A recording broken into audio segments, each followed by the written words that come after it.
नमस्कार, मैं हूं आपके साथ पूनम यादव। बिहार में इस साल के अंत में होने वाले विधानसभा चुनाव को लेकर राजनीति पार्टियों में उथल-पुथल मची हुई है। बीते दिनों केंद्रीय मंत्री चिराग पासवान के चाचा और पूर्व केंद्रीय मंत्री पशुपति कुमार पारस की पार्टी राष्ट्रीय लोक जनशक्ति पार्टी ने एनडीए का साथ छोड़ दिया है। वहीं अब एक बार फिर बिहार में बड़ा उलटफेर देखने को मिलने वाला है। दरअसल विकासशील इंसान पार्टी के प्रमुख मुकेश सहनी एनडीए में शामिल हो सकते हैं। अगर ऐसा होता है तो बिहार चुनाव से पहले महागठबंधन और तेजस्वी यादव के लिए ये बड़ा झटका होगा। बता दें कि महागठबंधन में पहले से ही सीएम फेस को लेकर टकरार जारी है, जिसको लेकर बीते मंगलवार को दिल्ली में दोनों दलों यानी आरजेडी और कांग्रेस के शीर्ष नेताओं की एक मीटिंग हुई थी। ये बैठक कांग्रेस और आरजेडी ने आपसी तालमेल को लेकर शुरुआती बातचीत को लेकर सक्रियता दिखाई थी।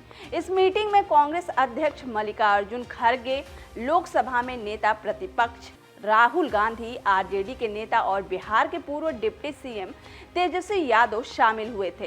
दोनों दलों की ये अहम बैठक खड़गे के घर पर हुई थी। सूत्रों से जानकारी मिली थी कि इस बैठक में सीट बंटवारे और सीएम फेस को लेकर बातचीत हो सकती है, लेकिन ऐसा कुछ नहीं हुआ।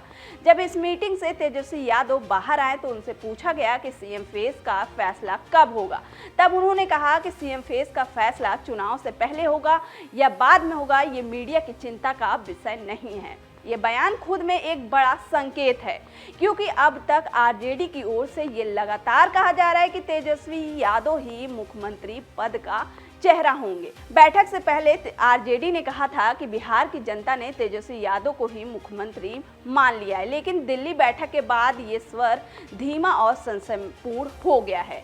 अगर आरजेडी और कांग्रेस के बीच सीट बंटवारे या नेतृत्व पर तनाव बढ़ा तो गठबंधन टूट भी सकता है। नीतीश कुमार की तरफ से कांग्रेस झुकाव भी दिखा सकती है अगर उसे मजबूत स्थिति चाहिए।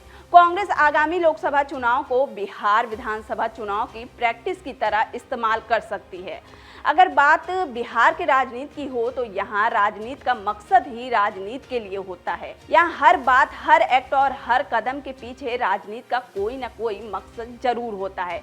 बिहार की राजनीति में अब आरजेडी की राजनीति के दिन अच्छे नहीं दिख रहे हैं। ये भी कह सकते हैं कि तेजस्वी यादव की राजनीति पर राहुल गांधी की राजनीति भारी पड़ रही है। दरअसल बिहार में पिछले लगभग 3 दशकों से आरजेडी और कांग्रेस साथ हैं।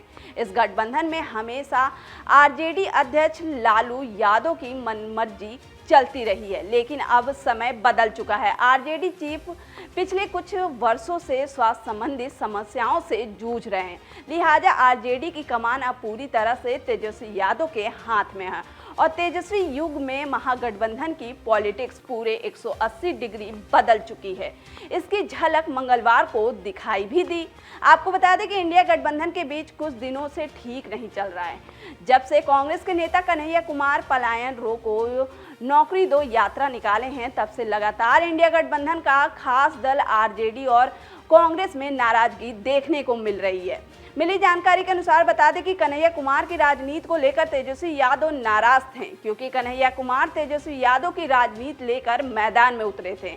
बता दें कि तेजस्वी यादव हमेशा से युवाओं के बेरोजगार और पलायन का मुद्दा उठाते रहे। वहीं अब पार्टी में सीट बंटवारे और सीएम फेस को लेकर भी महागठबंधन में तनाव देखना जा रहा है।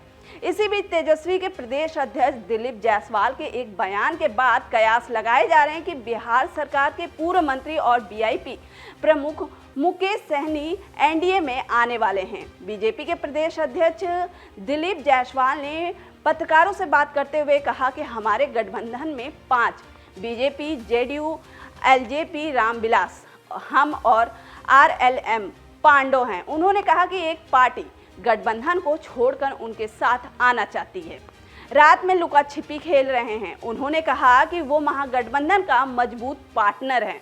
बातचीत चल रही है कि यदि सहमति बनती है तो विचार किया जाएगा। मुकेश सहनी के बारे में पूछे जाने पर उन्होंने कहा कि वो किसी के बारे में कुछ नहीं बोल सकते।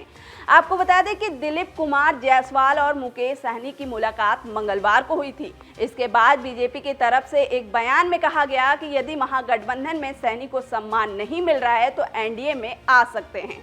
जायसवाल ने कहा कि वे राजनीतिक कद बढ़ाने के लिए महागठबंधन में शामिल हुए।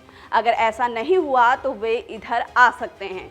सियासी गलियारों में चर्चाएं हैं कि महागठबंधन में मुकेश सहनी की मांगों पर सहमति नहीं बन पा रही है, उन्हें कम सीटें दी जा रही हैं। बताया जा रहा है कि महागठबंधन में सीट बंटवारे को लेकर वीआईपी प्रमुख नाराज चल रहे हैं। माना जा रहा है कि जल्द मुकेश सहनी एनडीए में शामिल हो सकते हैं। चुनाव से पहले राष्ट्रीय लोक जनशक्ति पार्टी के अध्यक्ष और चिराग पासवान के चाचा पशुपति पारस एनडीए का साथ छोड़कर महागठबंधन का दामन थाम लिए हैं। एनडीए का साथ छोड़ते ही पूर्व केंद्रीय मंत्री के सुर भी बदल गए। अब उन्होंने आने वाले चुनाव में मुख्यमंत्री नीतीश कुमार को लेकर बड़ी घोषणा भी कर दी है।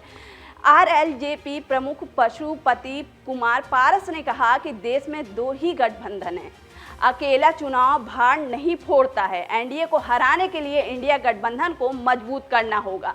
सभी छोटे छोटे दलों को मिलाकर एक बड़ा गठबंधन बनाना होगा। बिहार के लोग बदलाव के मूड में हैं। 22 जिलों में भ्रमण करने के बाद हमने ये महसूस किया है कि बिहार के लोग बदलाव के मूड में हैं और दलित वर्ग बीजेपी से खासा नाराज हैं। वहीं सीएम नीतीश को लेकर पशुपति पारस ने कहा कि अब उनकी मानसिक हालत ठीक नहीं है, ये पूरे बिहार को पता है। बीते दिनों कई कार्यक्रम में उनकी हरकत से ये साफ हो गया कि वो अब मानसिक रूप से स्वस्थ नहीं हैं। सभी ने देखा कि बीजेपी ने महाराष्ट्र में क्या किया। जिस सहयोगी दल के नेतृत्व में चुनाव लड़ा, समय आने पर उसे किनारे कर दिया गया और अपना मुख्यमंत्री बना दिया गया। मुझे पूरा विश्वास है कि बीजेपी नीतीश कुमार के नेतृत्व में बिहार चुनाव लड़ेगी। अगर चुनाव जीत जाती है तो नीतीश को किनारे कर अपना मुख्यमंत्री बनाएगी। बिहार में भी महाराष्ट्र की तरह ही होना तय है। आपको बता दें कि पशुपति पारस ने सोमवार को एनडीए छोड़ने का ऐलान करते हुए उन्होंने ये भी कहा था कि हमारी पार्टी बिहार में 243 विधानसभा सीटों पर अपनी पार्टी को मजबूत करेगी। उन्होंने आरोप लगाया था कि जब लोकसभा का चुनाव हुआ था तो बिना किसी कारण के, क्योंकि हमारी पार्टी दलितों की पार्टी है, इसीलिए एनडीए गठबंधन के लोगों ने हमारी पार्टी का साथ नाइंसाफी की थी। राष्ट्रीय लोक जनशक्ति पार्टी के साथ लोगों ने अन्याय किया। पूर्व केंद्रीय मंत्री ने महागठबंधन का दामन थाम लिया था। फिलहाल के लिए इतना ही। और भी खबरों के लिए देखते रहिए टीवी 24 नेटवर्क।